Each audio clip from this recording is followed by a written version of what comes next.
Boa tarde, amigos, parceiros e clientes da Lucky Law. Que prazer estar com vocês em mais um podcast Lucky Law. Deve ser o nosso quinto podcast do ano, provavelmente quarto podcast do ano. Um ou outro, a gente descobre já já. Mas é um prazer enorme estar com vocês de novo. A presença de vocês é sempre o motivo pelo qual a gente faz esse podcast. Eu já citei isso algumas vezes em alguns dos nossos podcasts, mas essa é uma iniciativa que começou há 6 anos atrás, no meio da pandemia. Naquele momento em que a gente estava distanciado dos nossos clientes, a gente não fazia ideia de como fazer para se comunicar. Era uma vida de reunião presencial, de repente, no dia seguinte, ninguém se encontra presencialmente mais, não existia trabalho em casa. Que negócio é esse home office? Como assim? E a gente começa a fazer aquelas famosas webinars, né? Vocês devem se lembrar disso, e começam as webinars, os debates e tal. A coisa foi evoluindo, os videocasts ganharam fama, a gente entra nessa onda, mas a ideia é que nós sempre tenhamos condição de produzir um conteúdo relevante. Esse é o nosso propósito. A gente se junta para discutir temas, para discutir oportunidades, para debater questões que eventualmente não estejam tão claras para você aí do outro lado da tela. A ideia é só uma, que nós tenhamos condição de nos aproximar de vocês, levar conteúdo de qualidade para vocês e, sobretudo, para que a nossa relação seja cada vez mais estreitada. Obrigado pela tua colaboração nesse vídeo, obrigado pela tua participação nesse vídeo. A gente espera que o conteúdo seja um conteúdo que te agregue hoje especificamente em relação à Lei do Bem. Antes de apresentar a mesa, eu vou trazer alguns recados protocolares importantes. O primeiro deles é, você precisa curtir esse vídeo. Tá? A resposta é sempre a mesma, mas eu preciso dá-la. Por que é que você tem que curtir esse vídeo? A resposta é porque o algoritmo, quando você curtir, entende a relevância desse conteúdo.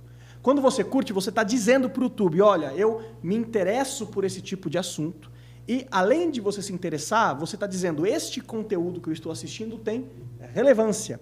Ou seja, quando alguém for pesquisar lá a Lei do Bem ou oportunidade fiscal, o YouTube vai entender qual é o conteúdo mais apropriado em relação a esse assunto. Ele vai indicar o nosso assunto, o nosso conteúdo, o nosso vídeo. Então, primeira coisa, curta esse vídeo agora, pare aí, 5 segundos, pega a tela do seu celular, você está assistindo pelo celular que eu sei, vai lá, curta o vídeo, faça isso agora. Segunda coisa é, se inscreva no nosso canal. Nós temos produzido um podcast todos os meses, nós não saímos nenhum mês sem produzir um podcast, sempre em relação a um tema diferente, um conteúdo diferente, com uma abordagem diferente. E para você estar atento e não perder nada, é claro, a gente faz as nossas comunicações por e-mail, nós enviamos os links de inscrição, mas o YouTube sempre avisa quando a gente entra ao vivo. Então, se inscreva no nosso canal, a tua inscrição garantirá que você não perca nenhum conteúdo lançado. Eu acho que os recados iniciais são esses. Eu vou pedir para a nossa produção colocar aqui na tela um QR Code que te leve para algumas das nossas redes sociais, para você nos acompanhar também no Instagram, para você nos acompanhar no LinkedIn. Então, vai aparecer em algum canto aqui da tela um QR Code para você ler e nos seguir e nos acompanhar nas redes sociais. Mas eu vou apresentar a mesa para vocês, porque a gente tem 4 pessoas que nunca participaram com a gente aqui antes. E embora o assunto que será tratado hoje não é um assunto exatamente novo, a gente já teve algumas conversas a respeito dele, a nossa intenção hoje é trazer um enfoque absolutamente diferente para o nosso tema. Então, em primeiro lugar, quero apresentar os nossos coordenadores do nosso time, que é um grande time no escritório, hoje de Lei do Bem do escritório. A ideia é que nós abordemos tecnicamente esse assunto, desvendando os mistérios em relação à implementação da Lei do Bem. Vinícius, cara, bem-vindo, valeu demais pela participação, prazer te ter aqui, viu? Boa tarde, o prazer é meu. Novamente, pelos colegas que estão aqui junto comigo, pessoas que eu conheço há quase uma década trabalhando com Lei do Bem, as empresas que estão vendo esse vídeo, que estão participando, é uma honra participar aqui, espero que nessa conversa a gente possa ajudar a entender um pouco mais sobre a Lei do Bem, entender como funciona e trazer essas pessoas para entender que a lei não é algo burocrático, mas é algo muito mais simples do que parece, só tem que ter um rigor técnico ali dentro dela. Então é um prazer, espero poder ajudar os que estão vendo esse vídeo. Você sabe que enquanto a gente fazia aqui os nossos testes de microfone e tal, a gente nunca sabe o que falar no microfone, né? Alô, som, 1, 2 e tal. E aí ele teve a ideia brilhante de fazer um pedido para uma estrela cadente que passava aqui na hora e falou assim, eu espero que o Corinthians seja campeão da Libertadores esse ano. Eu tô confiado de que isso vai dar certo. Infelizmente criou uma discussão na mesa, porque nem todos seguem e têm um bom religião. gosto como a gente. Mas nem todos foram libertos até esse momento. Não, mas a gente muda a ideia deles um dia. É isso. Tem tempo e tem segunda chance para todo Exato. mundo, né? Bom, vamos lá para a ponta. André, obrigado pela participação. Cara, prazer enorme ter você aqui com a gente. Você está no escritório há quanto tempo? Me ajude. Um aninho. Um aninho. Já completou um ano? Completei um ano esse mês. Que coisa boa. Bom, parabéns pelo seu aniversário de Laquiló. Cara, obrigado, bem-vindo. Obrigado, Guilherme, pela oportunidade de estar aqui com os meus colegas. Espero poder ajudar aí na nossa conversa e que seja bastante produtiva para a gente conversar sobre a Lei do Bem, debater cada vez mais o fomento à inovação dentro do Brasil. Acho que é muito importante e a Laquiló está no centro disso. Espetacular. Vocês vão ver que a gente vai fazer algumas adaptações de microfone por aqui, o microfone vai ir, vai voltar e tal, porque nós estamos em mais pessoas do que a mesa permite, a gente tomou bronca da produção, inclusive, desculpe, produção, mas a gente teve que a gente teve que mudar as regras aqui para caber todo mundo. Pedro, obrigado demais pela participação, prazer enorme ter você aqui. Eu sei que você não é adepto da nossa convicção de mundo, mas eu tenho certeza que você vai agregar na conversa mesmo não sendo corintiano, você vai agregar do mesmo jeito. Bem-vindo, cara, prazer enorme. Obrigado, Gui, o prazer é meu, tá? É muito gratificante estar aqui contribuindo, né, com esse podcast, né, com esses conteúdos que a gente vai trazer hoje. Como o Vini comentou, né, a gente já é conhecido, né, de um bom tempo, então vai ser bacana, espero que vocês gostem. Muito legal. Vamos agora para a ponta da nossa mesa, Vitor, que eu acho que da turma aqui é o caçula na Laquiló, né? Você é o que chegou há menos tempo, provavelmente. Quase 2 meses, quase 3. Nem esquentou a cadeira ainda. Cara, tem sido um prazer enorme ter você com a gente. Obrigado pela oportunidade, por topar participar com a gente. Bem-vindo, viu? Obrigado, é um prazer enorme. Acho que que a gente consiga, nessa tarde, trazer um pouco de informação, desmistificar um pouco esse benefício que é tão potente, mas tão pouco utilizado ainda, né? A gente fomentar com que mais empresas tenham esse acesso ali, essa motivação de aderir junto com a gente aqui, com a equipe da Laquiló. Você sabe, e aí eu já vou, pessoal, começar a trazer vocês para o debate, que na quarta-feira passada, na reunião de sócios do escritório, eu discutia com o restante do pessoal sobre como a gente teve, ao longo dos últimos 5 anos, especialmente, um aumento expressivo de empresas que fizeram a adesão da Lei do Bem. É uma coisa ridícula de grande, assim, né? Sei lá, 300%, não me lembro de cabeça o número, é uma coisa muito grande. Mas é interessante que, ao mesmo tempo em que esse número é gigantesco, então você tem ali... Você começa lá, 20 anos atrás, com, sei lá, 50 empresas, hoje com quase 4 mil empresas.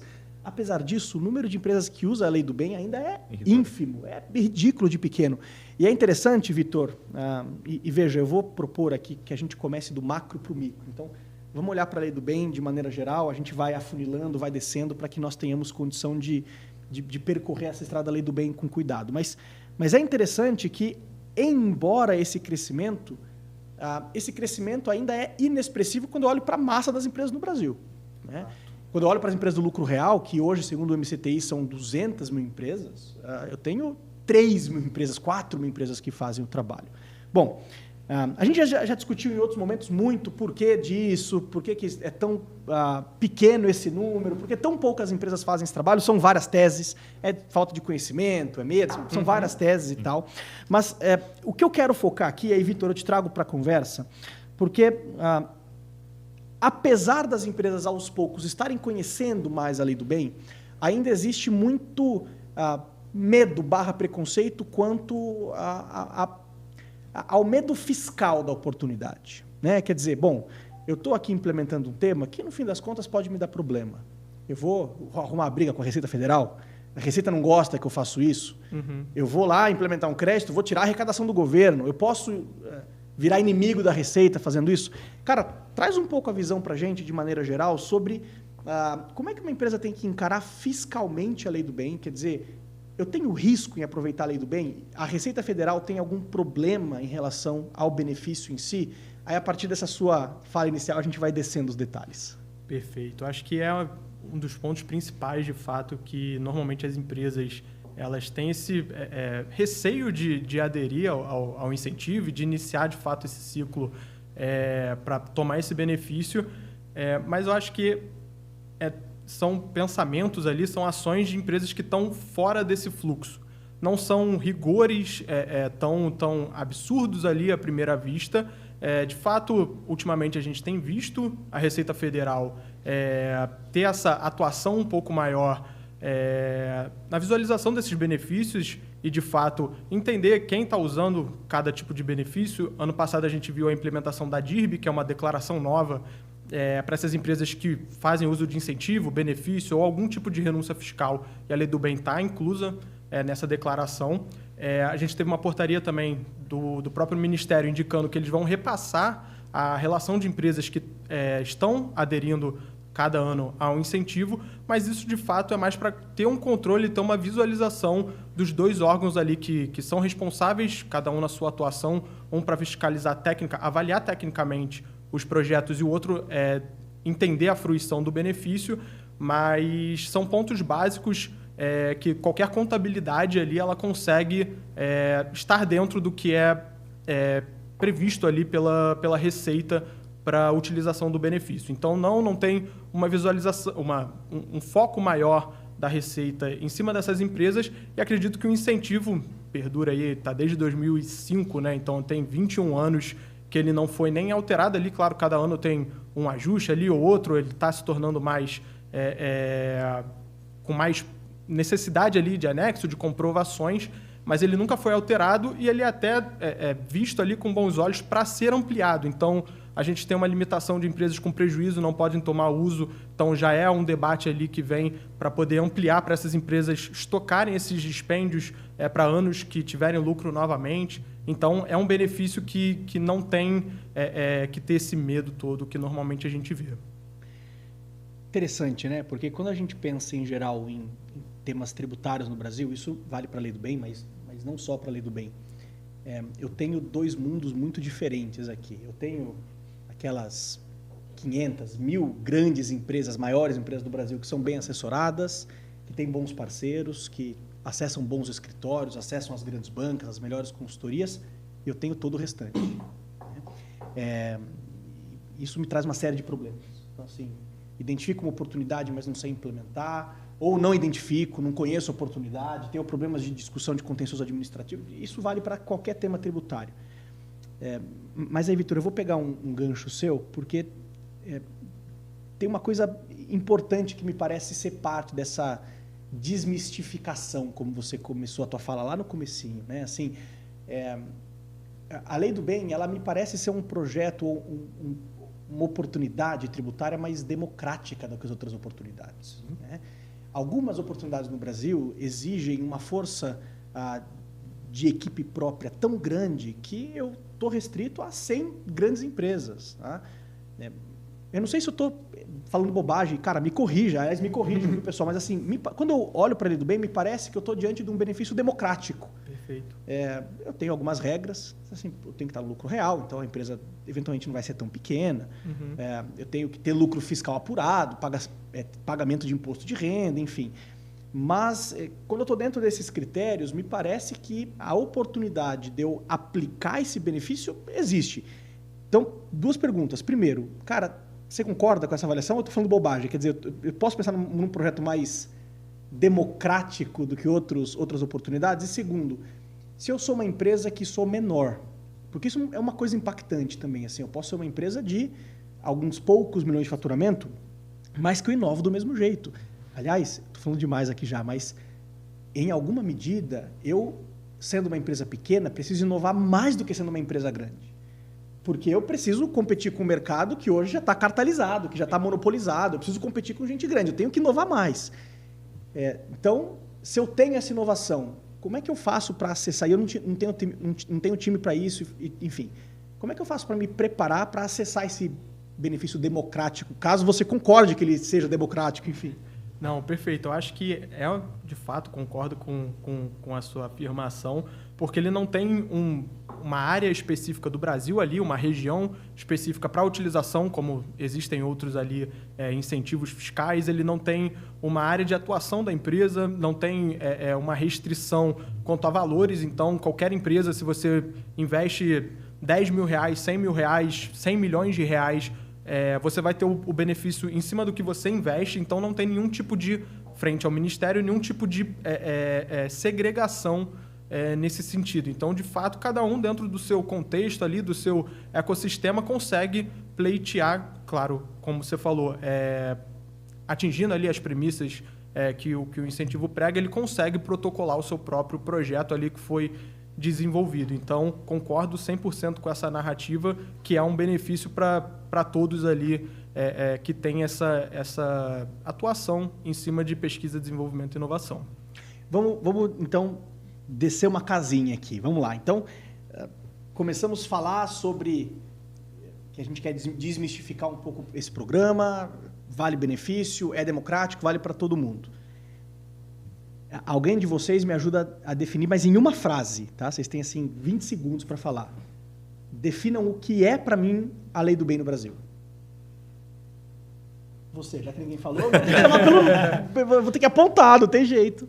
Eu acho que, basicamente, é o principal fomento à inovação tecnológica. O grande ponto é que muitas das pessoas e muitas das empresas acreditam que inovação tecnológica é tudo que seja totalmente disruptivo, totalmente inovador. E não é o ponto. O ponto é, basicamente, tudo que vai gerar um ganho de qualidade, eficiência, produtividade para a empresa pode trazer um benefício fiscal para ela. Então, se fosse reduzir, acho que em 1, 2 linhas, acho que eu e o André estava participando há pouco tempo de uma reunião, a gente estava brincando, todo mundo utiliza muito a apresentação. Mas eu acho que a apresentação ela funciona muito bem nesse aspecto, porque a Lei do Bem é isso. É um incentivo fiscal para a inovação tecnológica. E a inovação tecnológica não precisa ser inventar a roda, mas é algo que vai gerar um ganho de qualidade, eficiência e produtividade. Ok, então estamos definindo melhor o nosso tema aqui. Falamos sobre desmistificação, falamos que é um benefício democrático, definimos o que é a Lei do Bem. Vejam, a Lei do Bem é um benefício fiscal que incentiva a inovação. Pedro, a gente começa a enfrentar um problema importante aqui. Bom, e, cara, porque assim, essa palavra me dá medo. Tá. Inovação. Tá. A inovação tecnológica, como o Vini bem comentou, né, na cabeça das pessoas ela é meio não muito difundida. Tá? Quando a gente pensa em inovação, nossa cabeça automaticamente remete a algo novo, disruptivo para o mercado ou para o país, né, algo que de fato não existe. Tem um exemplo que ele falou, reinventar a roda. Então, vamos supor, fazer o motor movido a água, né, trazer o motor movido a água. Então, são coisas que realmente são disruptivas para o mercado e para o país. Tá? Mas para a Lei do Bem, né, a inovação, ela não precisa ser algo novo para o mercado ou para o país, desde que ela seja algo novo para a empresa. Né? Então, por exemplo, a empresa ela quer fazer uma inovação, quer fazer um projeto, né, que ela não é de conhecimento da equipe técnica. Então, eles vão ter que estudar, eles vão ter que pesquisar para, de fato, entender sobre o assunto, né, porque foge da rotina deles, né, é algo novo para eles. Então, vai gerar um risco tecnológico, e essa é uma parte importante. Quando a gente fala em inovação para a Lei do Bem, a gente tem que identificar o risco tecnológico que esse projeto está trazendo. O que seria esse risco tecnológico? Seria, por exemplo, as dificuldades técnicas encontradas durante o desenvolvimento. Tá? Então, se parte de algo desconhecido, de fato, vai gerar riscos tecnológicos e incertezas técnicas. Né? Então, a empresa que ela desenvolve algo novo, gerando essas incertezas, ela precisa sanar essas incertezas para dar continuidade no projeto. Então, ela precisa fazer testes, ensaios, para validar uma solução, algo disruptivo para eles, né, internamente. Né? Então, algo que não é de um conhecimento prévio, para eles, de fato, conseguir trazer aí esse projeto, né, essa inovação para a empresa.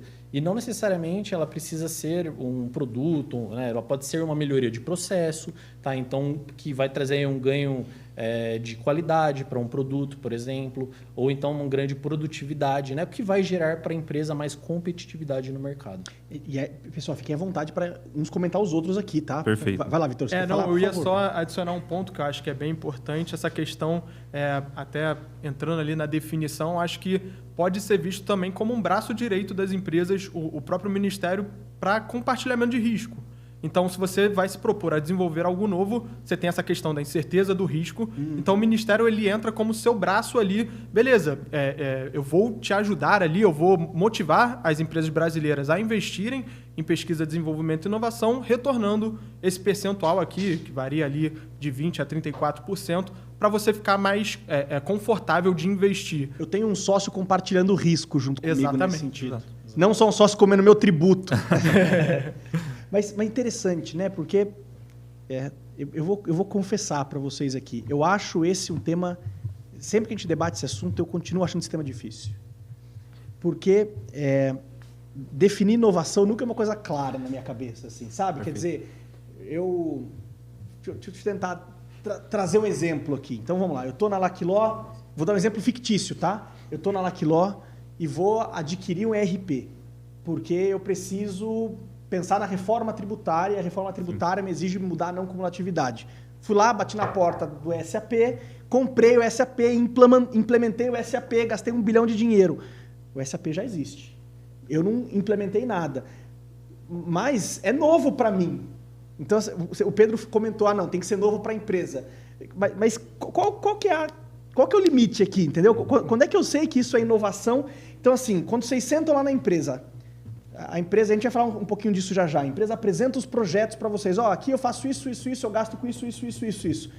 Como é que você vai colocar um check no que é inovação e no que não é inovação?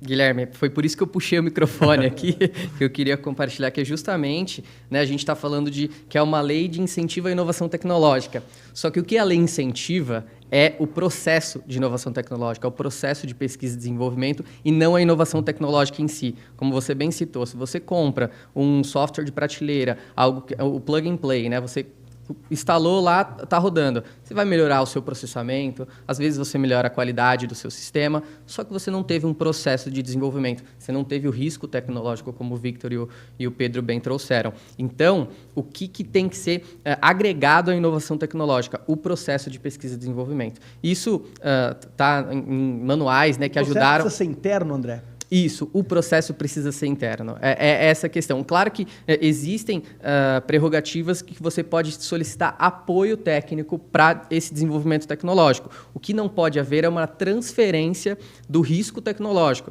Então, por exemplo, você contratou uma empresa, né, você contratou um SAP ali e ele está desenvolvendo inteiramente toda aquela solução. Não, a empresa ela tem que participar daquilo ativamente, tomando decisão, tomando risco, né, definindo como que vai se desenvolver aquele projeto, aquela inovação tecnológica. Mas o principal que a gente tem que diferenciar é justamente a inovação por inovação, que é aquela que, às vezes, não tem um processo de pesquisa e desenvolvimento ou um risco tecnológico atrelado, e quando há um risco tecnológico. Trazendo o seu exemplo para a mesa, que é justamente você vai fazer um ERP. Muitas das vezes, o ERP ele é um software de prateleira? Só que ele é um módulo, ele é altamente customizável. Ele tem que se adequar às regras de negócio da empresa. E muitas vezes isso envolve uma integração com um software legado da empresa, com uma quantidade de dados imensa, né, que pode haver risco tecnológico no sentido de perda desses dados ou vazamento de dados, quando a gente fala de instituições financeiras, de bancos. Então, é extremamente importante haver o processo de pesquisa e desenvolvimento para adequar aquela solução de prateleira como um ERP que você trouxe como exemplo para a regra de negócio da empresa. E esse processo muitas vezes envolve risco. Então, mas se eu tenho, para a gente aprofundar, é caótico entender isso. É assim, eu vou lá, faço a aquisição do ERP, mas depois que eu adquiri o ERP, eu tenho todo um processo de implantação desse ERP para mim, que o meu time vai se envolver. Perfeito. Então, eu estou tendo esse processo interno. Eu estou inovando? É o ponto da propriedade intelectual e da customização. Se for simplesmente a instalação ali, tem uma complexidade. A gente tem que entender qual é o risco tecnológico que a sua empresa participou. A compra de um equipamento, a compra de um software, a instalação, não vai ter. Então, a gente precisa entender muito bem o que é a customização dentro dessa plataforma. Mas é subjetivo, no fim das contas. Eu acho que parte um pouco de você evidenciar o impacto daquilo. Porque é uma narrativa, querendo ou não, né? Do como que a empresa vai colocar aquilo. Ela pode simplesmente colocar, foi a compra de um ERP. não é só uma compra de um ERP. Eu acho que quem está assistindo a gente já implementou um ERP dentro da empresa, sabe o caos que é de você implementar e você adequar as regras de negócio da empresa. Então, acho que, como você disse, acaba sendo subjetivo, mas é justamente a gente entender tecnicamente, conversando com a empresa, os engenheiros, as pessoas que estão nesse processo de implementação, entender os riscos tecnológicos, quais tecnologias foram utilizadas, quem do time foi envolvido, qual foi a participação desse terceiro que entrou como uma consultoria. Então, é entender justamente todo esse processo de levantamento do projeto, de informações técnicas, enfim. E o que eu estava comentando, a gente comentou um pouco mais cedo, é o papel da consultoria, nosso papel.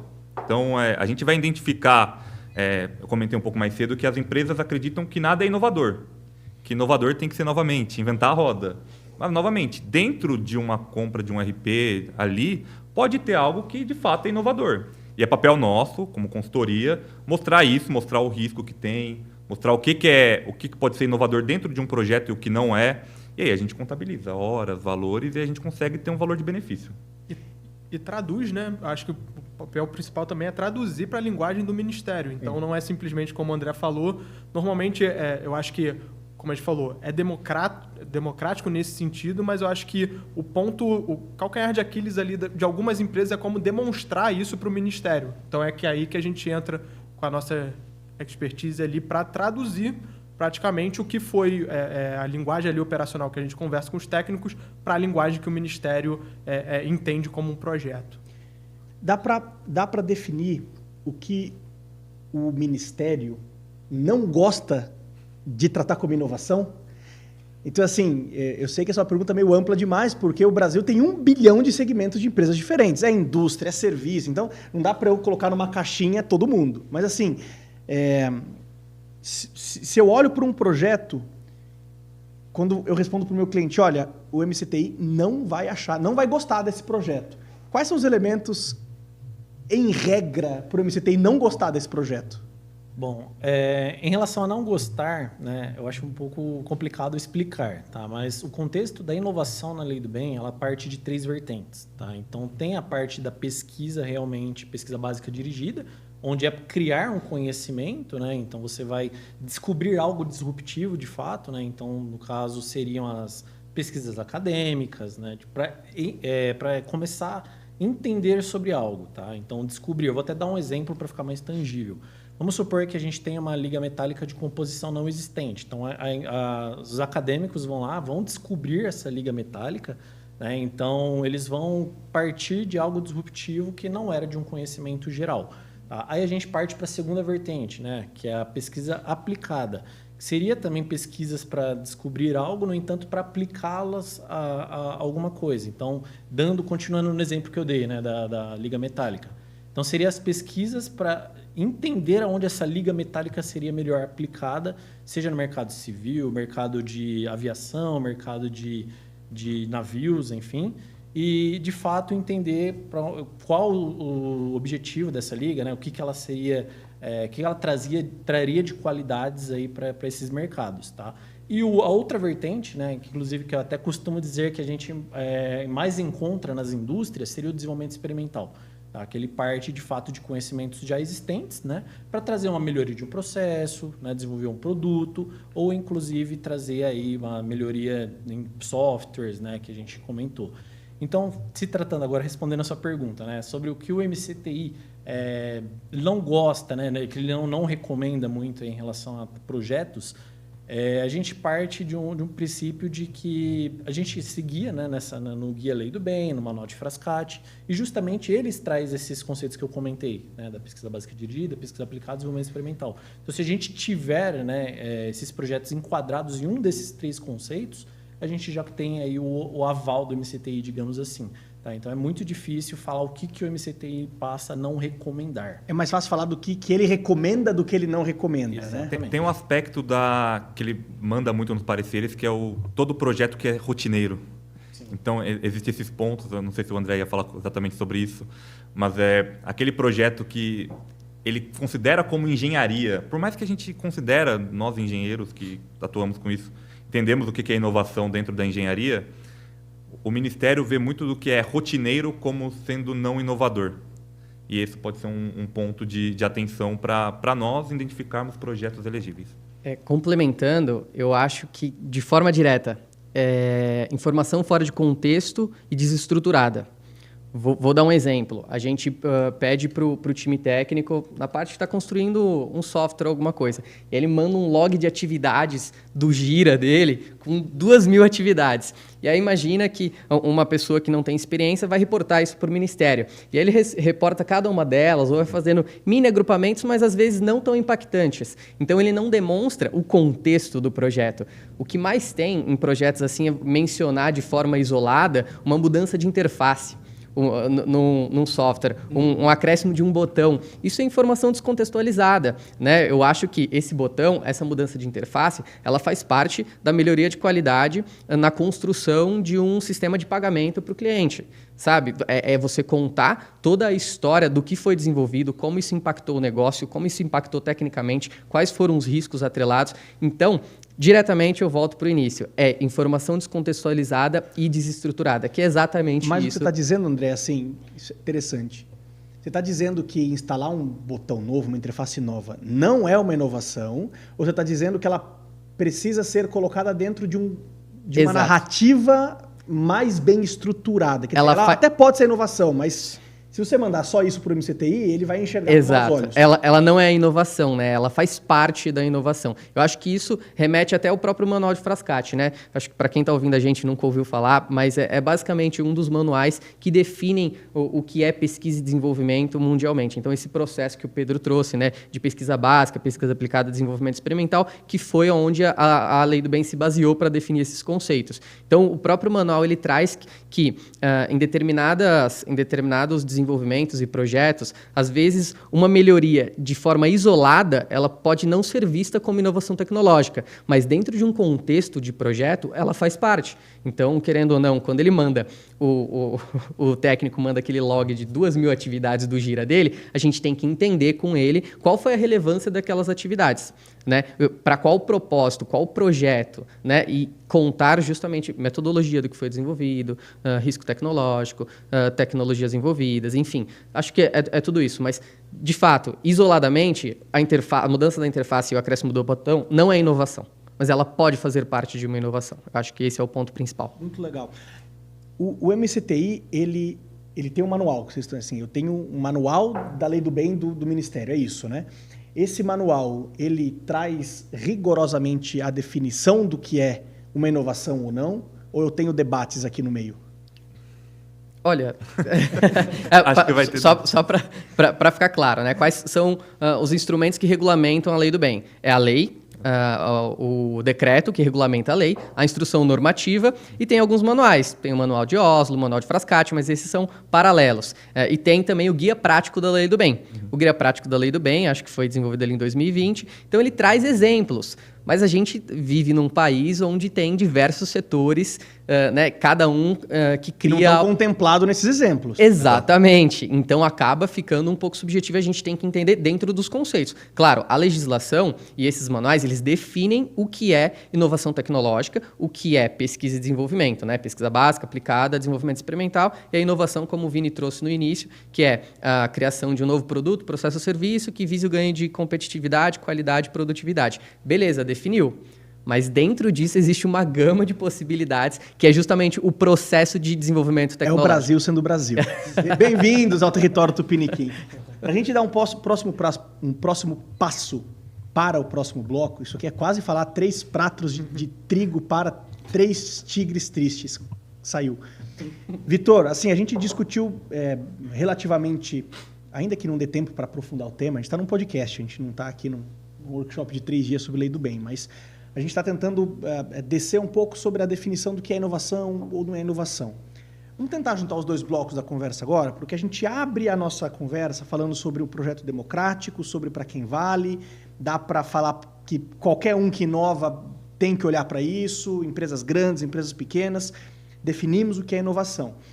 O problema é o seguinte, se eu estou assistindo esse vídeo e sou um empresário, eu sou um torneiro mecânico que construiu uma bela de uma empresa, mas eu sou um cara que nunca tive experiência com inovação. E estou assistindo esse vídeo eu vou olhar para dentro da minha empresa e eu não tenho elementos ainda substanciais, palpáveis, que me digam, puxa, acho que vale a pena bater um papo com uma consultoria para falar sobre lei do bem. Então, a pergunta que eu tenho para te fazer é o seguinte, cara, se eu sou um cara que está dentro da empresa, sou o dono, sou o gerente, sou o cara da ponta da empresa e está nos assistindo agora, como é que eu sei que talvez faça sentido buscar alguém para discutir lei do bem? Como é que eu sei que talvez eu possa ter um investimento na minha empresa que faz sentido? Que atenda Frascati, que atenda Oslo, que atenda o decreto, que atenda a lei, que atenda o guia da lei do bem, que não seja projeto de engenharia, que tenha esse processo, que não seja só uma aquisição, que tenha risco tecnológico, todos esses elementos que vocês foram colocando aqui. Eu não vou saber definir isso. Eu não sei o que é risco tecnológico, eu não sei. Então, que elementos eu tenho para falar, opa, eu acho que vale a pena bater um papo com os caras lá da Laquiló, porque, enfim, talvez tenha oportunidade aqui. O que você acha? Quais são as coisas que podem apontar isso? Eu acho que, num contexto geral, praticamente toda empresa, acho que a gente trouxe isso mais no início, tende a inovar, senão ela fica para trás. Então, ela precisa estar em constante adaptação e movimento ali para ela se manter competitiva no mercado. Isso quer dizer, como a gente bem trouxe, ajustar processo, lançar novo produto, principalmente buscando ganho de qualidade, ganho de produtividade. Então, acho que o ponto principal ali é ter tido atividades que tragam essa competitividade ou que tentem se igualar. Então, é democrático justamente por isso. Então, a inovação não precisa ser disruptiva, o mercado já pode praticar, mas dentro da minha empresa, dentro do meu ecossistema, eu não pratico, então eu vou adaptar para que eu consiga me igualar com o meu concorrente. Então, eu acho que esse é o ponto ali principal. Eu acho que sempre há o debate. Sempre é importante para toda empresa ali ter esse contato com a nossa equipe para a gente poder discutir. Acho que, pelo número que a gente trouxe, é muita empresa deixando para trás a recuperação de um gasto que ela já teve. Então, ela já gastou aquele dinheiro, a gente sempre fala na lei do bem relacionado ao ano anterior, então é praticamente como nossa declaração do imposto de renda, então a gente sempre vai olhar para o que eu já gastei no ano calendário anterior. Então, já está gasto o dinheiro. Agora eu vou partir para recuperar aquilo que eu investi para me manter no mercado. Então, para qualquer empresa, é válido ter essa troca para a gente que tem esse conhecimento ali conseguir debater, conseguir identificar o que é aderente ou não. O que parece que você está dizendo é mais ou menos o seguinte, quer dizer, se eu sou uma empresa e eu gastei algum dinheiro para me manter competitivo, eu provavelmente inovei. Sim, perfeito. Assim, eu não sei exatamente se é inovação ou não, mas provavelmente eu tenho ali uma fumaça de um fogo. Exato. E a gente já falou do conceito amplo de inovação, e eu acho que tem muitas empresas ainda que acham que a lei do bem é só sobre projetos que eu tive receita, que eu tive retorno financeiro em cima disso. Empresas que acham que a lei do bem é só sobre o core da empresa, só sobre produtos lançados, sobre o que eu principalmente eu faço ali, mas não. A gente tem atividades, a gente expande o organograma da empresa, a gente conversa com todas as áreas porque elas se conversam de alguma forma. Então, sempre há possibilidade da gente achar projetos pulverizados na empresa. Então, é exatamente isso. Se eu estou inovando, se eu estou tentando otimizar o meu processo, manter minha empresa ativa, manter minha empresa competitiva, provavelmente eu tenho um projeto aderente ao incentivo. Muito legal, muito legal. Essa é a primeira vez que eu penso assim, quer dizer, eu não sei se eu tenho inovação, mas se eu fiz alguma coisa, se eu gastei dinheiro para me manter competitivo, eu provavelmente tenho inovação. Perfeito. Exato. Bom, vamos dar um passo para o refinamento aqui. Então, vamos pensar um pouco na construção desse trabalho, até porque eu acabei de falar sobre o cara que não conhece o que é inovação. Então, vamos dar esse passo adiante. Pedro, veja, quando a gente vai executar o trabalho, você vai lidar com empresas que têm as suas inovações, mas provavelmente nunca olharam para a lei do bem ou não tem times exclusivos para a lei do bem e não conhecem a lei do bem, não sabem o que é inovação, não sabem o que não é inovação. Sim. Como é que a gente começa o trabalho? Então, assim, qual que é o primeiro passo para um projeto de lei do bem do nosso lado aqui? Bati na porta da empresa, o cara falou, quero fazer o trabalho de lei do bem. Tá, e agora? O que eu faço? Tá, vamos lá. primeiro passo, conforme já comentaram, né, é verificar se eles atendem os pré-requisitos, né? Lucro real, se ele teve lucro fiscal no período e se, de fato, o terceiro, se ele tem inovação. Tá? Nesse caso, né, a gente faz uma conversa, né, faz uma reunião, digamos assim, para apresentar os principais conceitos da Lei do Bem, né, e já fazer uma pergunta, né, para os técnicos, identificar a tipologia de projetos que eles trabalham, de fato, para entender, né, nesse contexto se tem algum resquício de inovação. No entanto, a gente também levanta todo o organograma da empresa, tá? Então, para avaliar todas as áreas, para não deixar nenhum potencial passar dessa empresa. E também podemos fazer workshops técnicos, né? Chamar, então, uma conversa com todos os técnicos ou os gestores, né, das áreas que a gente identificou ali no workshop e falar sobre os projetos de fato, né?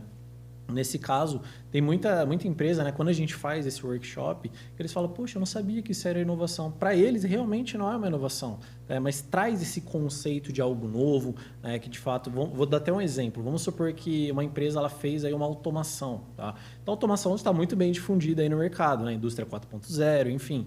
No entanto, para eles foi uma inovação, porque eles partiram de algo que eles faziam rotineiramente, de mão de obra, né, para algo de fato automático, automatizado. Então, eles ganharam produtividade, eles perderam aquele risco de fazer algo errado devido à falha humana. Né? Então, eles trouxeram esse contexto, né, esse projeto de inovação para dentro ali da produção deles.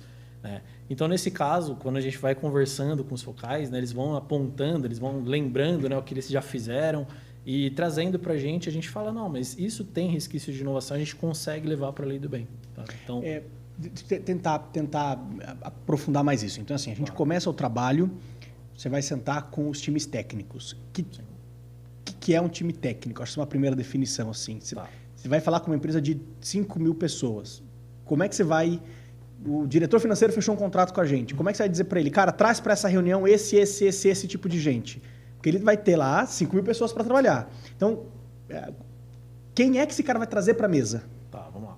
Nesse caso, a gente faz essa avaliação, né, do organograma, né, para evidenciar, de fato, as áreas, né, em potencial. Então, tem a área de engenharia, a área de qualidade. Então, a gente traz os gestores dessas áreas, justamente porque eles têm uma visão mais macro de que acontece ali no processo da empresa. Legal. Tá? Então, antes da gente começar a coletar essas informações, a gente olha para o organograma. A gente faz essa avaliação do organograma primeiro, entende todas as áreas, aí você vai dizer para esse cara quem ele tem que trazer. Ó, você tem aqui 5 áreas que eu estou dizendo que são áreas técnicas. Não é que ele vai escolher, ele vai ter que descobrir quais são as áreas técnicas dele. Você vai dizer para ele quais são as áreas técnicas. Exatamente. A gente faz essa avaliação no organograma, palavra difícil, né? É justamente para a gente identificar quais áreas têm um potencial de ter inovação. Tá? Aí você senta com esses caras. Então, você senta com os gestores dessas áreas, você vai fazer esse workshop, vai apresentar qual é os trabalhos de Lei do Bem e tal. Mas, mesmo assim, provavelmente esse cara não entenda que o projeto dele é de inovação. Como é que a gente vai fazer esse filtro? Então, eles vão mandar para a gente tudo que ele gastou, e aí a gente faz esse filtro primeiro, ou eles vão explicar todos os projetos que eles têm, e depois a gente faz esse filtro, ou a gente vai... enfim, como é que eu trabalho para conseguir capturar esse projeto no detalhe? Tá. Quando a gente faz, né, essas reuniões com os técnicos, a gente até fala para eles, não façam filtro, deixa que esse filtro nós façamos. Tá? Então, a gente vai avaliar, de fato, todos os projetos que eles trabalharam, tiveram uma fase de desenvolvimento no ano base, né, que a gente está falando.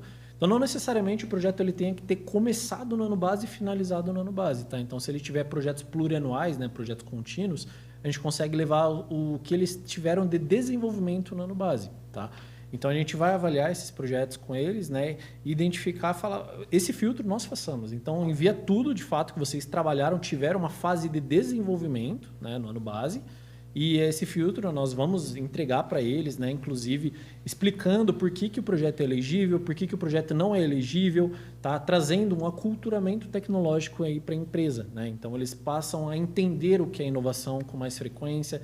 Né? E isso pode até ajudar no budget deles. Né? Por exemplo, quando eles vão desenvolver um projeto, né, a parte técnica, eles podem falar, isso aqui pode ter um retorno aí da Lei do Bem. Tá? Então, trazendo esse aculturamento tecnológico para a empresa, eles vão até ficando mais fácil o trabalho ao longo dos anos. Né? Então, eles vão entendendo o que é inovação de acordo com o que a gente vai evidenciando para eles no retorno. Tá? Então, a gente faz esse filtro. E aí, para a gente avançar, ainda nesse mesmo assunto, Vini, te trazendo para a conversa, então, fui lá, olhei o organograma, defini quem são esses caras. Ó, fulano, me traz esses gestores aqui para a mesa. Os gestores vieram para a mesa, como o Pedro falou, me tragam tudo, deixa que essa avaliação inicial eu faço. Eu vou dizer, isso é inovação, isso não é inovação. Perfeito. Bom, eu imagino que só a palavra desses caras não valha para o MCTI. Assim, eu gravar um vídeo falando assim, Vini, conta aí o que você fez. E aí você está lá numa selfie do Vinícius dizendo, ó, aqui... Quer dizer, eu tenho que ter alguma robustez para demonstrar quanto eu gastei, o que eu gastei, como é que foi esse processo. Perfeito. O André falou assim sobre o processo da inovação, não exatamente a inovação, mas sobre o processo da pesquisa e do desenvolvimento. Perfeito. Eu imagino que isso tem algum tipo de lastro, né? Mas aí eu tenho duas perguntas nesse sentido. Primeiro, como é que eu olho para esses documentos? E segundo, e se eu não tenho esse lastro?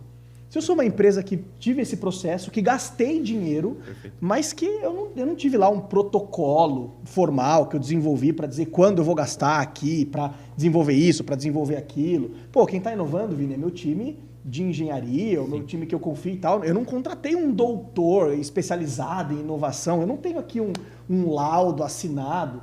E aí, não dá para fazer?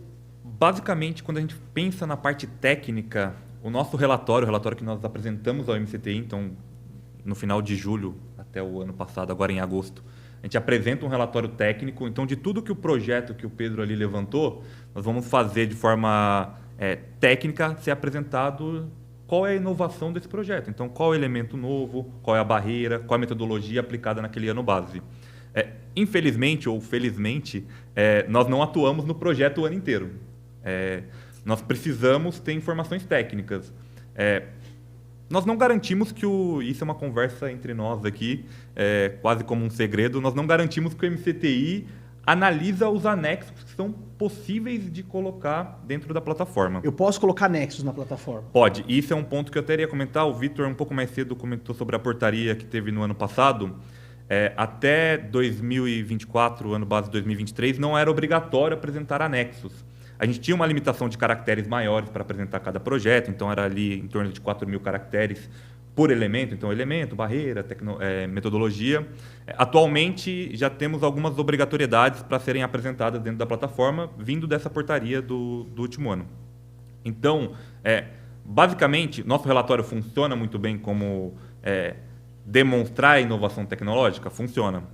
Como o Pedro, André, Vitor comentou, faz parte da nossa expertise dos anos. Então, aqui nós temos ramos de atuações, Vitor e André muito mais voltado a TI, Pedro a engenharia eletricista, eu engenharia química, materiais. Então, nós temos uma expertise sobre o ramo de atuação, então nós conseguimos escrever um relatório embasado no que foi passado para a gente em alguma reunião, em alguma tratativa. Todavia, é sempre importante nós termos documentos que possam servir como um validador. Todavia, novamente, o texto já funciona muito bem como isso. Só para ver se eu entendi, porque talvez não tenha ficado tão claro. Então, você está dizendo o seguinte, eu tenho... Os anexos, pelo que você está me dizendo, são esses materiais que validam o que eu estou dizendo. Mas o que vale, veja se eu não estou falando bobagem, o que vale é o texto que eu estou descrevendo o projeto, é isso? Não? Ele é o principal, é o que a gente garante que o Ministério vai olhar. A parte do anexo, a gente acredita que agora muito mais vai ser analisado, porque é importante, mas o texto, aquela primeira informação ali sobre o projeto, sobre a forma que nós agrupamos os projetos de mesma tipologia, é uma forma de fato evidenciar o que é inovador dentro do projeto. Mas que documentos são esses? Porque, vou dar um exemplo qualquer aqui, tá? Eu vim lá na minha empresa e eu desenvolvi uma esteira, nem sei se isso é inovação, eu desenvolvi uma esteira para levar um produto de um lado para o outro com mais velocidade e acelerar as minhas entregas. Eu desenvolvi aquilo. Eu não comentei aquilo. Cara, eu fui lá, pesquisei, vi se o motor se encaixa, aí eu botei um parafuso, o parafuso não funcionou, eu botei outro, aí eu vi que o negócio de couro que eu coloquei não funciona, eu compro outro negócio. Eu não documentei esse processo todo, mas no final das contas eu coloquei dinheiro, gastei tempo, pesquisei e tá lá. Aquele trambolho que leva um negócio de um lado para o outro. Perfeito. Mas que tipo de documento eu vou usar nesse meu exemplo para mostrar para o senhor, MCTI, está aqui, eu inovei, eu fiz uma pesquisa e tal. Perfeito. Aí pensando na parte técnica, existem planos de ações, projetos, documentação, mas basicamente o texto funciona muito bem como isso. Então, obviamente, a parte do texto, acho que meus amigos podem até me corrigir caso estiver errado, não tem uma obrigatoriedade, mas, claro, evidencia a inovação tecnológica e fortalece caso tenha algum tipo de dúvida por parte do Ministério. A gente tem algumas informações ali que são relevantes. Isso acontece muito nas empresas de TI, principalmente, que tem ali as programações, os arquivos. Outra forma de evidenciar a inovação tecnológica muito é a parte dos contratos que participaram do desenvolvimento. Então, pensando, como eu estava comentando antes, muito mais na parte técnica, tem muito esse lastro com a parte de inovação, com a parte das pessoas que participaram. Então, por exemplo, num processo de química, muito mais voltado para a minha área, se eu tiver alguém da área de desenvolvimento ali, muito provavelmente vai ter pessoas que participaram de desenvolvimento. Se teve pessoas de qualidade, tiveram testes que fizeram essa análise. Então, esses são pontos que fazem uma conexão junto. Materiais, gastos, junto com o projeto de inovação. E-mail vale aqui? Não, eu tive lá, eu fiz um teste, deu errado, deu certo, eu pego o e-mail e tal. Eu vou melhorar minha pergunta. O documento ele precisa ser formal, tem que ser um laudo, assim, cara, não. Um contrato de trabalho com o cara que eu contratei, um teste que não deu certo, eu mando um e-mail falando para a diretoria lá que o teste deu certo ou não deu certo. Assim, o que é um documento que o Ministério aceita ou não? Quando a gente pensa na parte contábil ali, tem uma discussão muito grande, até porque a portaria é muito nova, então nós estamos mandando muito notas fiscais, contratos ali onde mostra a propriedade intelectual. Então, se a propriedade intelectual está com a empresa detentora ali da nosso parceiro, a gente sabe que a inovação tecnológica veio por parte dela. Então, esses são aspectos que mostram a inovação tecnológica dentro de um projeto. A equipe que participou. Então, lógico, nós somos uma empresa idônea, nós queremos apresentar projetos que, de fato, são inovadores. Não queremos inflar um valor. Então, o quão um e-mail ou algo atrelado a isso pode evidenciar uma inovação tecnológica. Isso é algo que nós, como consultoria, temos que ver também se faz sentido gerar um risco, gerar um tipo de questionamento, apresentar algo que talvez não seja relevante para a parte do Ministério, inflando um relatório que talvez só o relatório técnico em si, mostrando a inovação tecnológica, funciona muito bem. Complementando, como o Vini disse, até 2023 ali, o que o Ministério olhava era o preenchimento dos campos do formulário. Então, você tinha ali os campos inovação tecnológica, desafio tecnológico, metodologia, enfim. Muitas vezes era até frustrante, né? Vinha uma contestação, alguma coisa, questionando algo do projeto que muitas vezes estava nesse anexo, que ninguém olhava. Só que a gente percebe um movimento de, inclusive, utilização de inteligência artificial para analisar os formulários dos projetos. Por isso que a gente sente que nos próximos anos tá havendo uma mudança de que, inclusive com esses anexos obrigatórios, que vá haver uma avaliação, pelo menos uma pré-análise ali por inteligência artificial para verificar se atende alguns quesitos, né? Então, para além do formulário preenchido, existem a opção de anexos. O mundo ideal, é eu ter um termo de abertura de projeto, é eu ter toda a documentação do log de atividades que foi feito, protótipos, testes, fluxogramas, croquis, enfim, o layout de uma placa. Eu acho que tudo isso é muito importante para você evidenciar a execução do projeto, que é justamente, como você falou, né? Não dá para a gente gravar um vídeo e falar, olha, ele desenvolveu isso aqui. Não, seria legal... Confie na minha palavra. Confie na minha palavra. Antes era assim, e o processo a gente identificava que era um pouco falho, né? Era muito mais sobre isso, sobre o que você está mostrando ali apenas naquela parte do formulário que era escrita. Né? Por mais que existia o anexo e você conseguia colocar imagens e tudo mais, muitas vezes nem era considerado. Agora a gente percebe que está havendo uma mudança, acredito que para ano base 2025, 2026, a gente vai ver que isso pode começar a se transformar, que o mundo ideal é que tenha isso. E é justamente aí onde a gente entra. Uma empresa que não tem isso estruturado, a gente entra auxiliando ela a começar essa estruturação, principalmente utilizando esse benefício, às vezes, em tempo real, né? Porque muitas vezes o que a gente faz? A gente olha para trás, agora a gente tem até agosto de 2026 para apresentar janeiro a dezembro de 2025. Só que aí, tudo bem, se um cliente contatou a gente agora, não tem o que fazer, né? A gente vai olhar para o ano passado, mas, 2026 já dá para a gente começar a estruturar. Tudo bem, 2025 a gente vai ter que olhar para trás, mas 2026, o que falta? O que você precisa documentar? Como que eu converso com a parte de governança ali para definir processos, para documentar projetos, para aculturar tirar uma evidência, né? A gerar uma evidência de um layout, de um fluxograma, de um log de testes. Onde que eu posso gerar esse relatório mensalmente, semanalmente? E-mail, é mais informal, mas eu acho que é válido também quando você tem discussões de algo que está sendo desenvolvido que foi trocado por e-mail. Também é válido. Se você não tem outra coisa, a gente pode começar por isso. Mas é interessante que a gente, a partir disso, comece a estruturar um processo de evidências, né, ali, técnicas atreladas ao projeto e mais formais. Mas também, se você tem um contrato que teve um terceiro ali que te ajudou, normalmente tem uma proposta técnica, também serve como evidência. Tem uma proposta comercial que, às vezes, tem parte técnica ali do que vai ser desenvolvido por esse terceiro, como ele vai te apoiar. Então, todas essas evidências, elas podem ser inseridas e a gente incentiva que seja inserida, porque é justamente deixar o processo mais robusto. Você sabe que aqui está uma coisa muito legal, cara,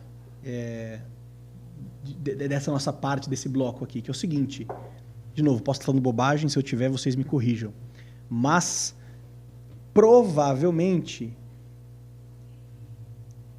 um segundo ano, um terceiro ano em que a empresa faz o projeto, ele é mais bem estruturado do que o primeiro. Perfeito. Porque o que você está me dizendo é o seguinte, o meu papel como consultoria...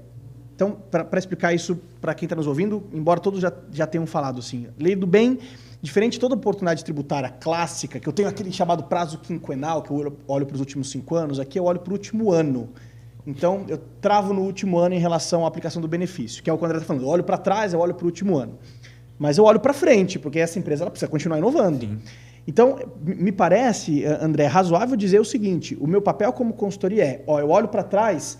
E talvez eu diga para o meu cliente, cara, é o seguinte, você tem aqui um investimento de R$1 trilhão, mas eu só consigo comprovar R$5.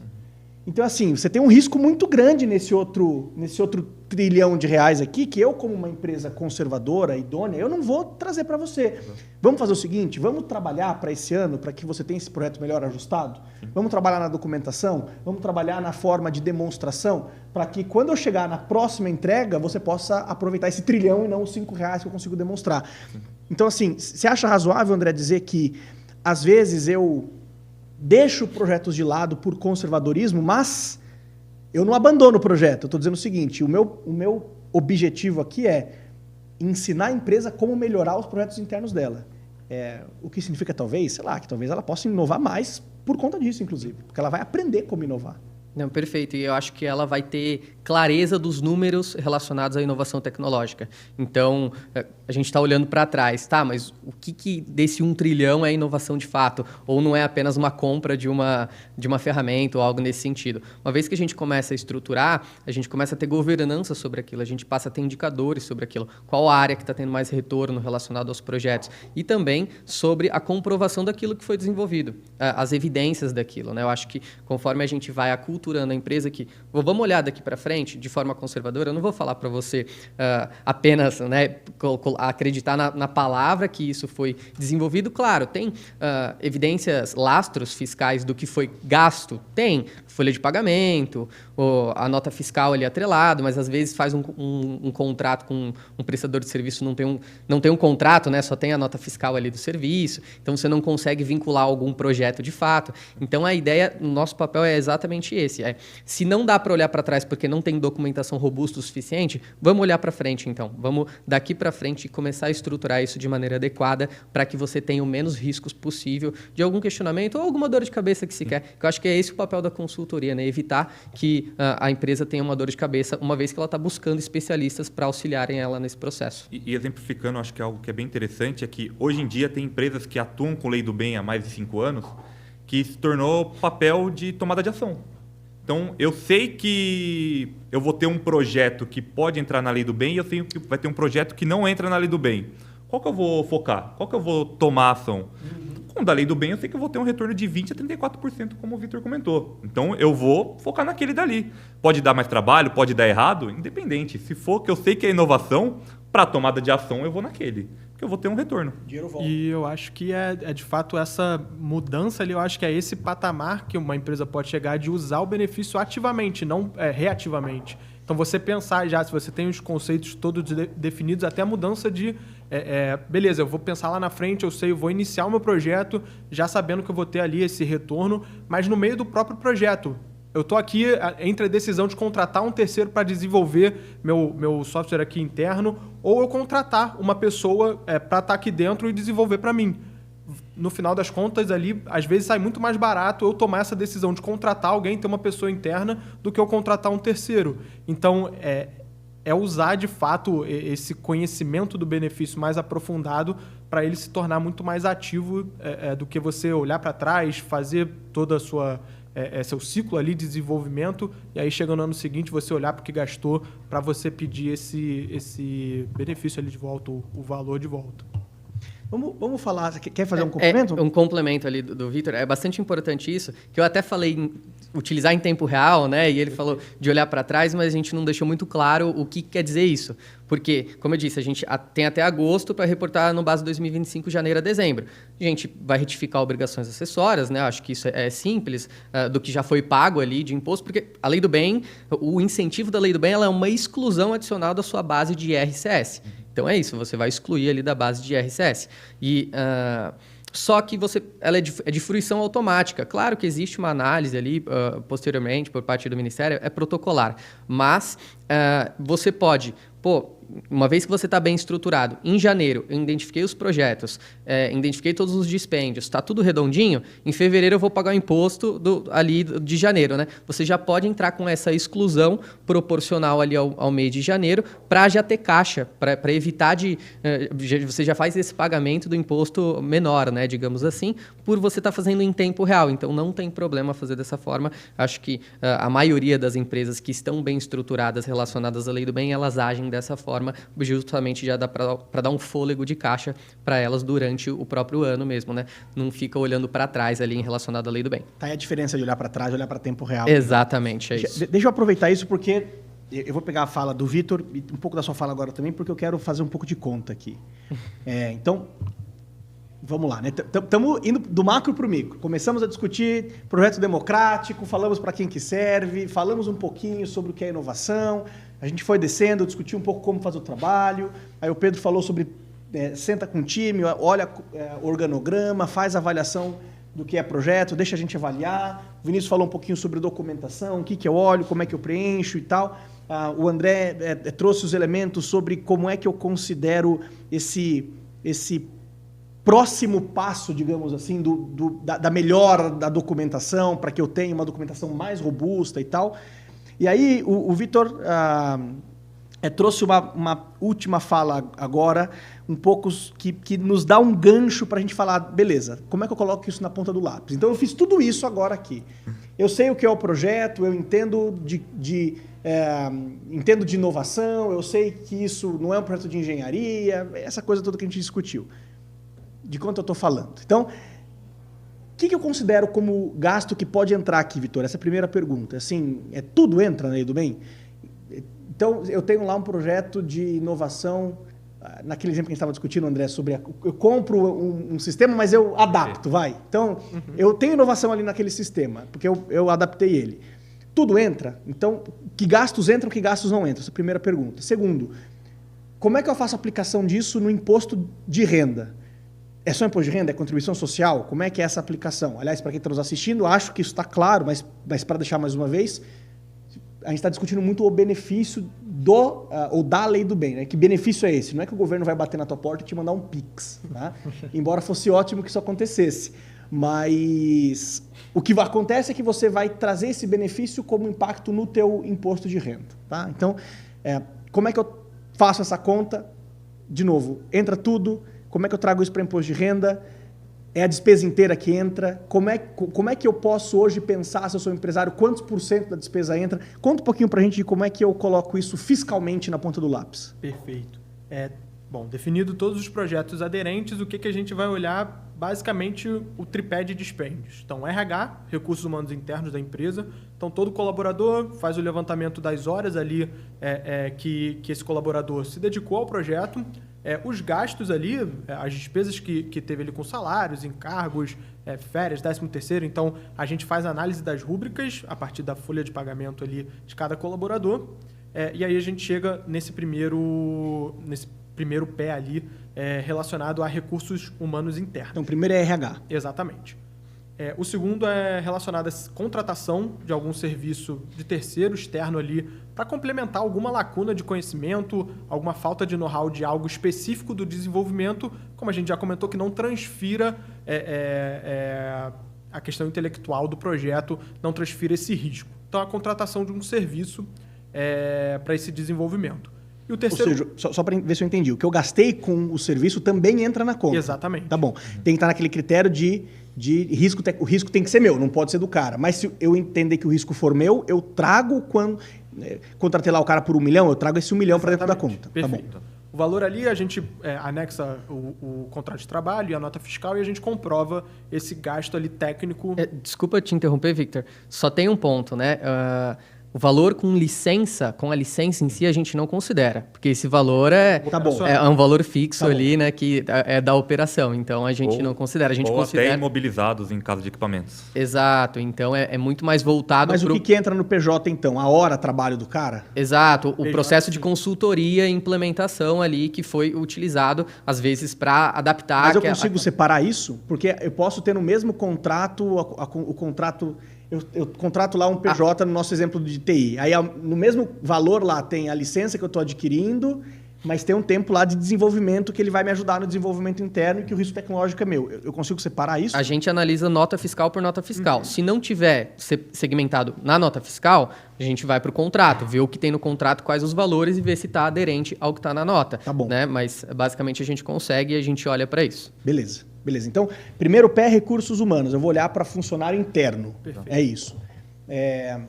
Deixa eu só aprofundar isso, Vitor. Funcionário interno são as pessoas que estão envolvidas no projeto? Exato, são os CLTs que a gente faz a identificação de quem teve algum tipo de atuação no projeto.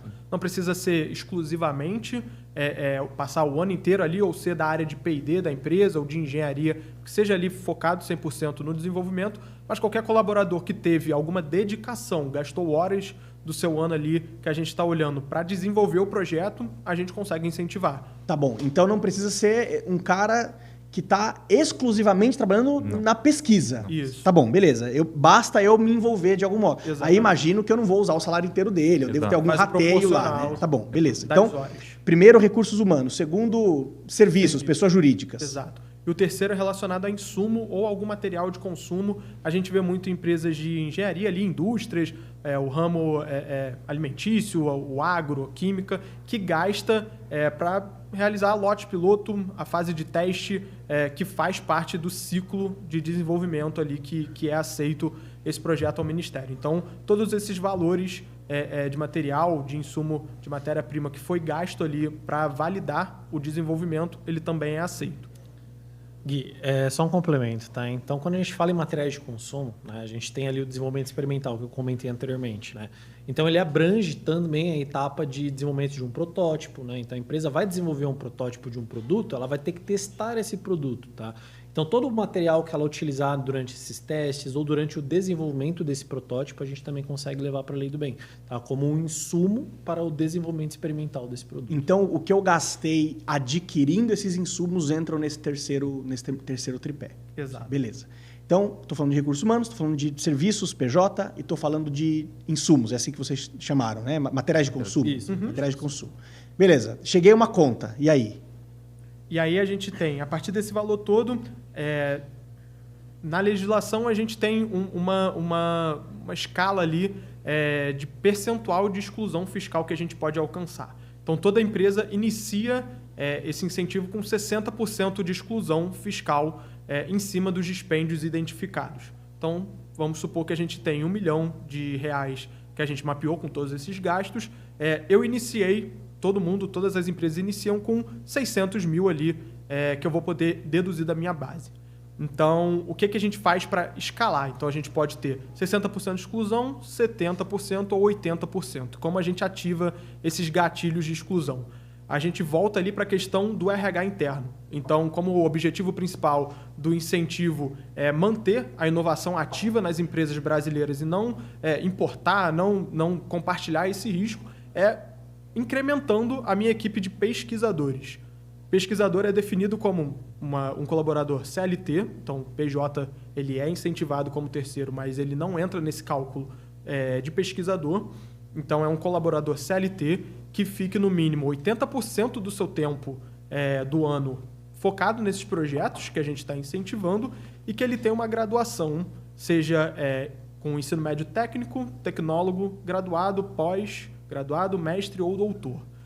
Qualquer uma dessas. Qualquer uma dessas. Ele só não pode ser ou ali que não tem a graduação completa, ou que não tem o ensino médio e tal, mas a partir do ensino médio técnico para cima ali, a graduação, a gente consegue caracterizar ele como pesquisador.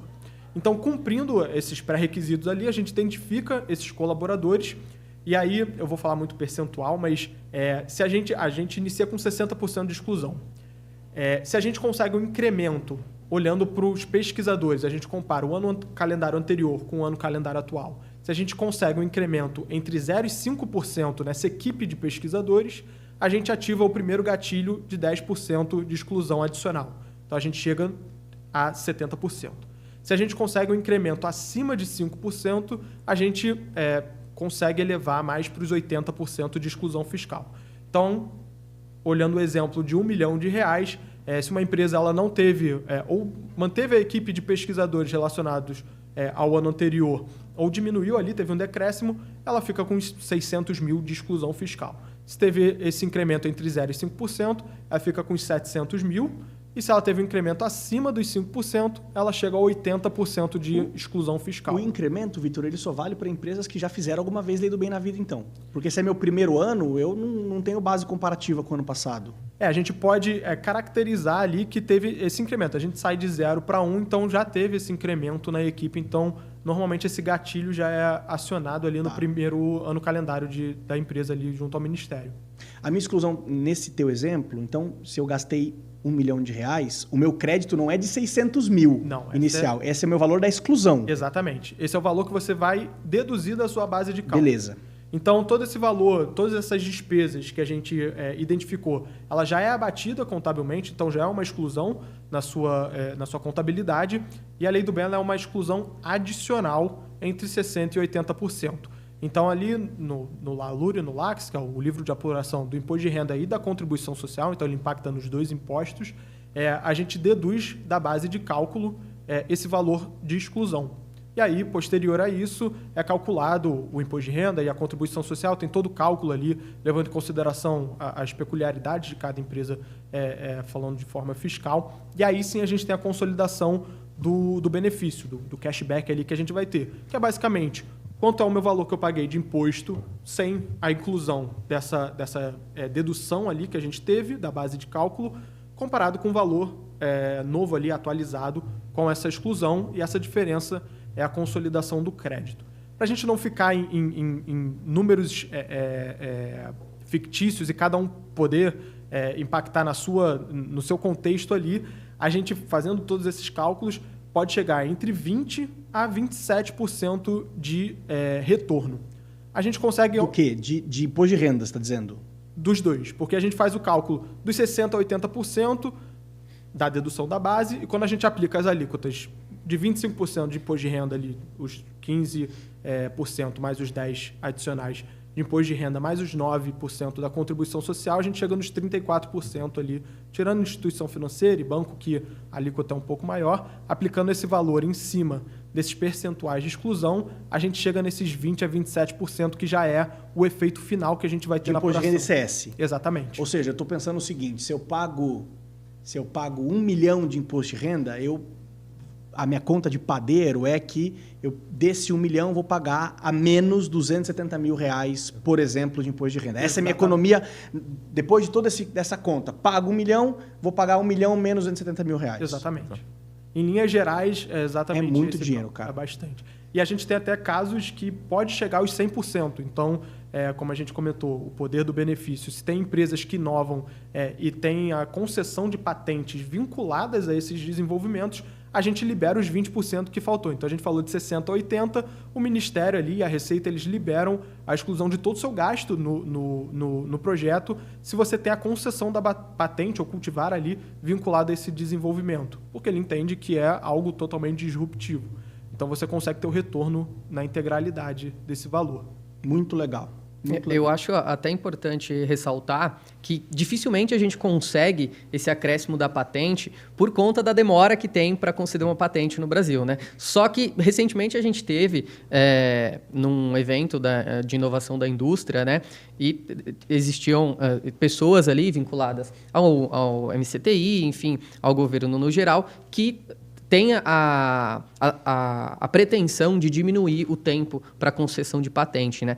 Para chegar até 2 anos. Né? Hoje estava 4 anos, diminuíram para 3. A ideia é zerar todo o estoque lá de empresas que solicitaram patente para chegar até 2 anos. Então, eu acredito que isso... Vai acontecer um doce sonho. Exato. Assim, a gente teve diversas mudanças, inclusive no MCTI, né? Como a gente falou, a parte de exigências que mudou. A gente verificou que teve um relatório do Tribunal de Contas que acelerou essa mudança, né? Porque existia um déficit nas análises do Ministério da Ciência e Tecnologia. Para vocês terem ideia, no ano 2023 a gente estava recebendo contestação de 2018. Estava muito atrasado. Estava bem em tempo.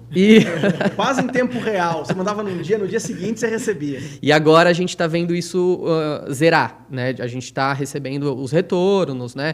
Com as considerações do Ministério, com um prazo muito menor, né? A gente está vendo isso acontecer. Então a gente tem o otimismo que para a parte de patentes isso também tende a acontecer e as empresas vão passar a utilizar mais essa parte do benefício previsto ali na Lei do Bem, né? Relacionada à patente. Eu não ia colocar isso na mesa, mas como você utilizou a palavra, e já que você está com o microfone, você vai ter que responder. Cara, você utilizou uma palavra que me arrepiou. Você falou assim, as contestações do Ministério. Perfeito. Quem está nos ouvindo, você esquece, eu não vou fazer esse negócio em nenhuma hipótese. Contestação, eu vou fazer um negócio de... Já é complicado saber o que é inovação. Eu não faço a menor ideia se é engenharia, se não é engenharia, se eu inovo, se eu compro, se eu... Agora você está me dizendo que eu vou mandar para o Ministério vai discordar, vai contestar o que eu mandei. Então, a pergunta objetiva é assim, cara, eu tenho que ter medo. Se eu tenho que ter medo, quais são os limites desse medo e o que eu faço com essa atitude de contestação do Ministério? Como é que é a nossa responsabilidade? Como é que vocês atuam especificamente? Vamos lá. Primeiro, não tem que ter medo, né? Eu acho que a Lei do Bem já é um incentivo fiscal bem consolidado, né? Como foi dito aqui já desde 2005. A gente está vendo um olhar com mais atenção para ele cada vez mais, né? Inclusive, aí vocês me corrijam se eu estiver errado, não lembro se foi um decreto ou uma lei que diminuiu os incentivos fiscais agora no final de 2025 em 10%, e a Lei do Bem ficou de fora disso. Então, demonstra um olhar de que a Lei do Bem é um fomento à inovação tecnológica. Ele está atrelado à Nova Indústria Brasil. Então, ele fomenta a industrialização no Brasil também. Então, o olhar para a Lei do Bem não é um olhar de, olha, a gente tem que tirar incentivo fiscal. Não, é um olhar que é um incentivo fiscal que auxilia em diversos setores para o Brasil, né? Então, E eu me expressei, mano, é a contestação. A contestação é o que a empresa faz. O MCTI ele gera um parecer. É um diagnóstico opinativo sobre o projeto que foi apresentado. Né? E o que acontecia antes? Né? Quem tem a jurisprudência sobre o incentivo fiscal é a Receita Federal, que pode falar, olha, isso a gente não vai considerar, vai glosar, né? Uma palavra que dá medo nas pessoas normalmente, e o MCTI fazia um diagnóstico opinativo. Não existia um vínculo entre um e outro. Então, a gente percebe que, de fato, era muito subjetivo, até a própria análise do MCTI. Para você ter ideia, vou pegar um exemplo. Eu trabalhava consultando uma seguradora que tinha uns 10 CNPJs. E como não existia ali bem definido o que cada um dos CNPJs utilizou dentro do projeto, o projeto técnico era apresentado o mesmo projeto para os 10 CNPJs. E o que acontecia? A gente recebia esse parecer do Ministério, em 3 CNPJs ele foi recomendado pelo Ministério e nos outros 7 não. Os mesmos projetos. Excelente. Então, é bem coerente. Então, a gente vê que esse processo de análise ele vem melhorando. Quer dizer, e a tendência é melhorar, justamente por esses novos campos, né? Diversos campos foram incluídos ali no ano passado, né? Que está tendo uma transição dessa obrigatoriedade desses campos, né? Até o nível do projeto, o TRL do projeto, se ele faz parte ali de algum dos conceitos de estratégicos de planejamento para o Brasil. Então, tem algumas coisas ali que a gente está tendo que se adaptar.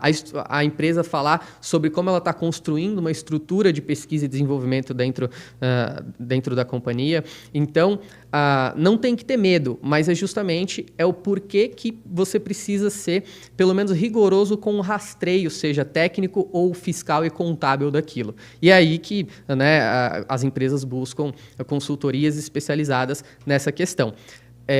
Vou dar um exemplo também. Esse relatório do Tribunal de Contas, para você ter ideia, foi identificado fazendo uma conciliação com sistemas ali do governo que olham para a folha de pagamento, RAIS, CAGED, enfim, uma discrepância baseada nos formulários do Ministério de 916 milhões, que as empresas reportavam errado, por cálculo errado, justamente desse cálculo hora dos colaboradores, também de empresas, às vezes, que utilizavam do benefício, porque você pode usufruir apenas fazendo uma exclusão ali na ECF, só que não apresentavam o formulário ao MCTI.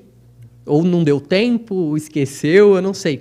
Então, demonstra... Que é obrigatório. Exato, demonstra a imaturidade de uma empresa que vai utilizar, às vezes sem auxílio também, né? A empresa decide fazer por conta e não sabe muito bem o processo como funciona, ou às vezes os prazos, enfim, acaba se enrolando. Por isso que é muito, muito importante, você não precisa ter medo, porque uma vez que a gente analisou de forma conservadora quais são os projetos que são aderentes à legislação, que tem inovação tecnológica, a gente analisou contratos, a gente analisou notas fiscais, analisou folha de pagamento, todas as rúbricas, como o Victor disse, não tem por que ter receio. A gente tem ali uma documentação robusta daquilo. Inclusive, a gente prepara dossiês com todos esses documentos para, caso haja algum questionamento, a gente apresenta e é tranquilo. Normalmente não tem nenhum problema, uma vez que esteja coerente com o que foi desenvolvido.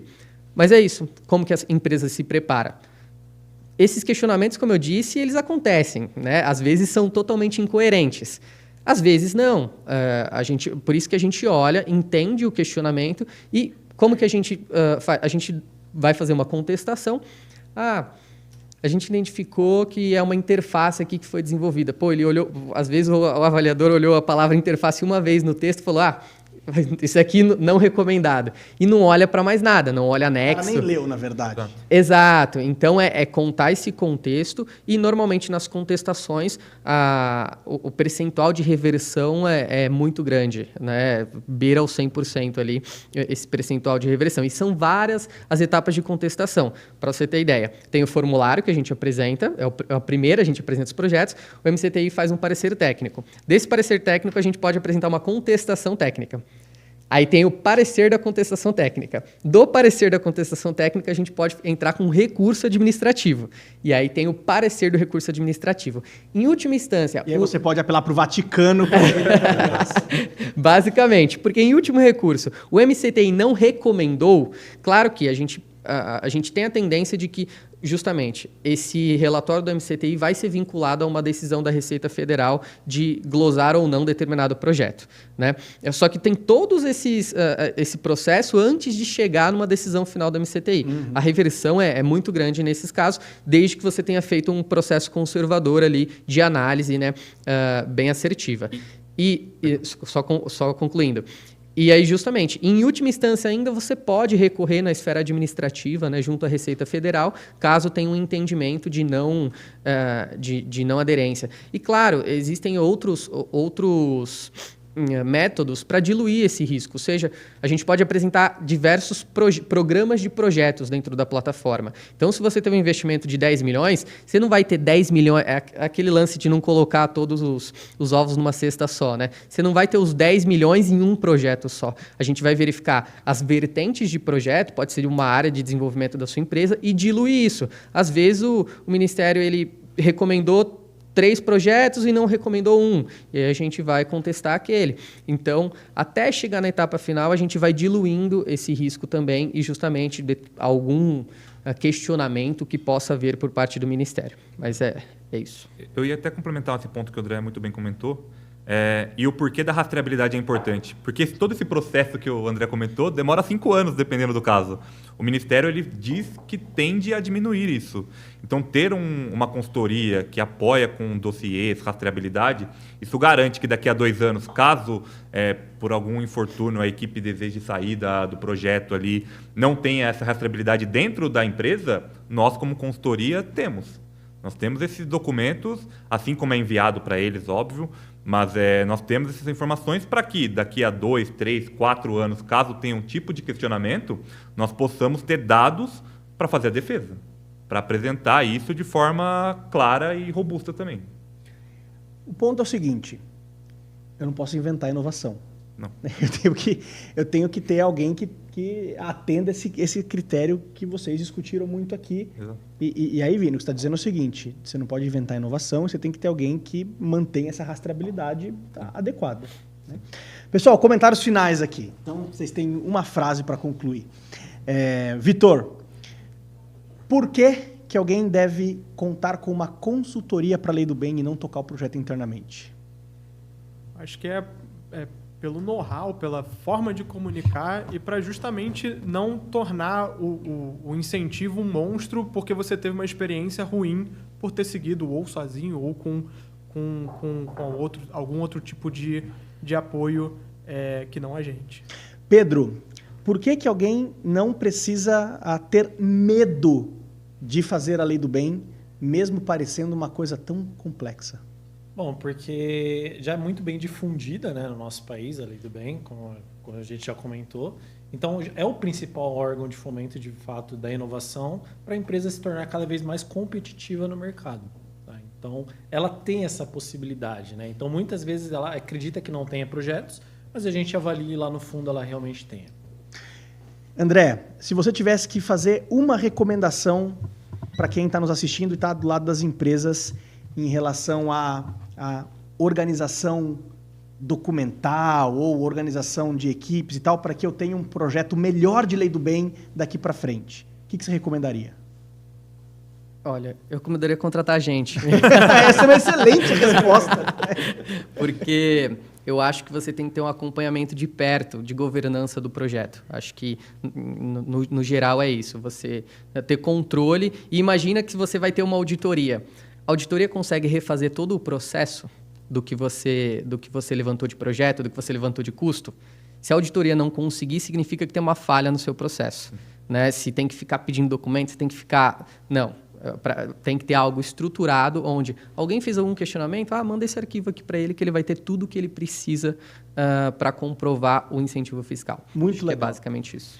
Muito legal. Vini, ele já respondeu, mas eu vou ter que responder. Por que alguém deve escolher a Laquiló para fazer o trabalho de Lei do Bem?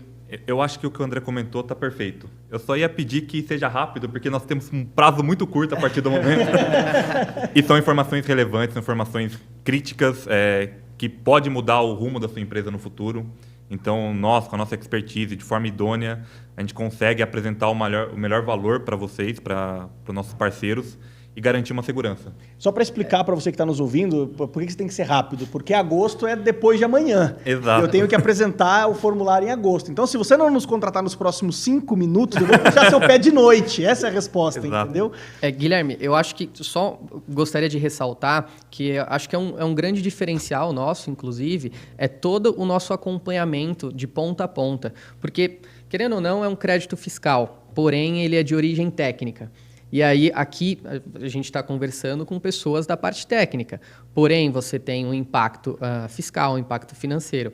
A Laquilol, a gente não somos nós que executamos, mas a Laquilol auxilia em todo o processo de uma retificação de uma ECF, de uma DCTF, de fazer um pedido de restituição, tudo isso vinculado ao incentivo fiscal. Então, acho que não são todas as consultorias que auxiliam, né, o cliente de ponta a ponta nesse processo, então ele não precisa ter essa preocupação.